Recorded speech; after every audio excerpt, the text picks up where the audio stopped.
Hello friends, welcome back to new video. તો આજે આપણે દિવાળીના નાસ્તા માટે બનાવીશું ફરસી પૂરી. મેંદા અને રવામાંથી એકદમ સરસ ક્રિસ્પી અને ટેસ્ટી માત્ર 10 મિનિટમાં બની જતી આ પૂરી તમે પણ ઘરે બનાવી શકો છો. પૂરી બનાવવા માટે 1 કપ મેં અહીંયા મેંદો લીધો છે અને 1/4 કપ રવો લેવાનો છે.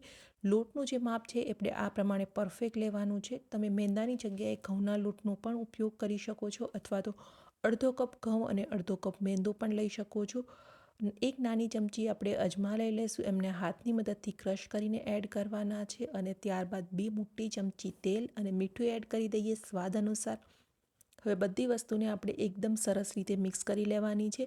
અહીંયા તમે મોણમાં તેલની જગ્યાએ ઘીનો પણ ઉપયોગ કરી શકો છો. તેલ અહીંયા આપણે થોડું વધારે એડ કરવાનું છે, જેનાથી આપણી પૂરી એકદમ સરસ ક્રિસ્પી બનશે. થોડું પાણી એડ કરતા જઈ અને એકદમ સરસ સોફ્ટ ડો તૈયાર કરવાનો છે. તો અહીંયા આપણે જે ડો છે એ એકદમ સોફ્ટ રાખવાનો છે, તો પણ આપણી પૂરી એકદમ સરસ ક્રિસ્પી બનશે. તો ડો આપણો બની અને તૈયાર થઈ ગયો છે. લગભગ 10 મિનિટ માટે રેસ્ટ આપી દઈએ.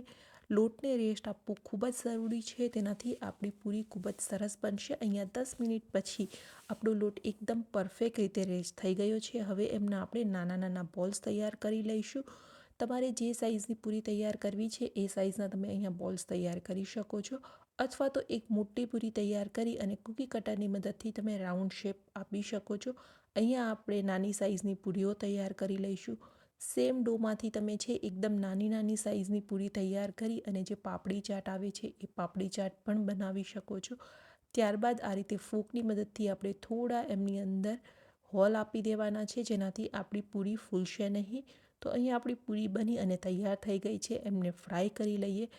ફ્રાય કરવા માટે ગેસની ફ્લેમ છે આપણે મીડિયમ રાખવાની છે અને મીડિયમ ફ્લેમ પર જ પૂરીને ફ્રાય કરવાની છે. એકસાથે અહીંયા આપણે વધારે પડતી પૂરીઓ નહીં એડ કરીએ. 6 થી 7 પૂરીઓ એડ કરી અને એમને આપણે ફ્રાય કરીશું તો આપણી પૂરીઓ ફટાફટ પણ ફ્રાય થઈ જશે અને એકદમ સરસ ફ્રાય થશે. ગેસની ફ્લેમ જો તમે મીડિયમ રાખશો તો પૂરી એકદમ સરસ ક્રિસ્પી થશે અને તેલ પણ વધારે નહીં પીવે. આ રીતે બંને સાઈડ એકદમ સરસ લાઇટ ગોલ્ડન કલરની થાય ત્યાં સુધી આપણે ફ્રાય કરવાની છે. બહુ વધારે પડતી પણ આપણે ડાર્ક નથી કરવાની. જો આ રીતનો કલર આવે ત્યાં સુધી ફ્રાય કરી લઈશું.